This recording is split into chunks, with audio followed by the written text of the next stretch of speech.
আপনি জানেন কি, নরসিংদীর একটি রেল লাইনকে ঘিরে এমন এক ভয়ঙ্কর রহস্য রয়েছে যা স্থানীয় মানুষ আজও গভীর রাতে শুনতে পান। রাত ৩টা বাজলে রেল লাইনে এমন কাঁপুনি হয় যেন ভারী কোনো ট্রেন সরাসরি ছুটে আসছে। কিন্তু আশ্চর্যের বিষয়, সেই সময়ে কোনো ট্রেনই চলে না, যেন অন্ধকারে কোনো অদৃশ্য ইঞ্জিন আসছে অজানা দিক থেকে।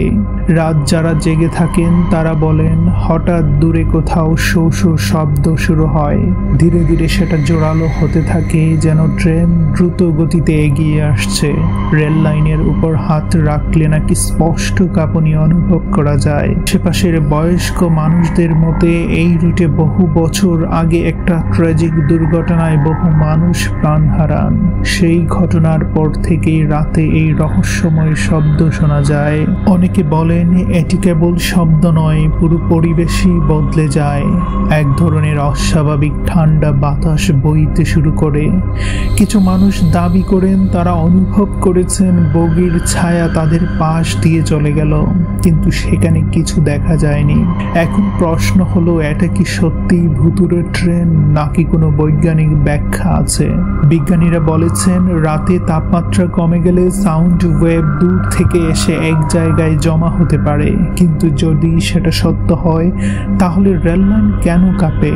কেন এটা প্রতিদিন ঘড়ির কাঁটার মতো একই সময়ে হয়?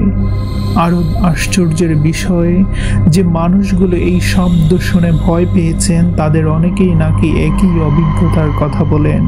সবাই বলেন শব্দ আসে, কাঁপুনি হয়, কিন্তু দৃশ্যমান কিছুই থাকে না। মনে হয় যেন অতীতের কোনো ট্রেন এখনো সেই রুটে চলছে, কোনো অনন্ত যাত্রায়। কেউ কেউ বিশ্বাস করেন এটি টাইম লুপ ফেনোমেনন, যেখানে অতীতে ঘটে যাওয়া ভয়াবহ একটি ঘটনা সময়ের ভেতরে আটকে যায় এবং প্রতিদিন এক নির্দিষ্ট মুহূর্তে আবার সেই ঘটনার প্রতিধ্বনি ফিরে আসে। আর যেহেতু ট্রেনের শব্দ খুব শক্তিশালী, তাই লাইন পর্যন্ত কাঁপতে পারে। এত সব ব্যাখ্যার পরেও মূল প্রশ্ন রয়ে যায়, কেন শুধুই রাত ৩টার সময়? কেন কখনো কাউকে দেখা যায় না?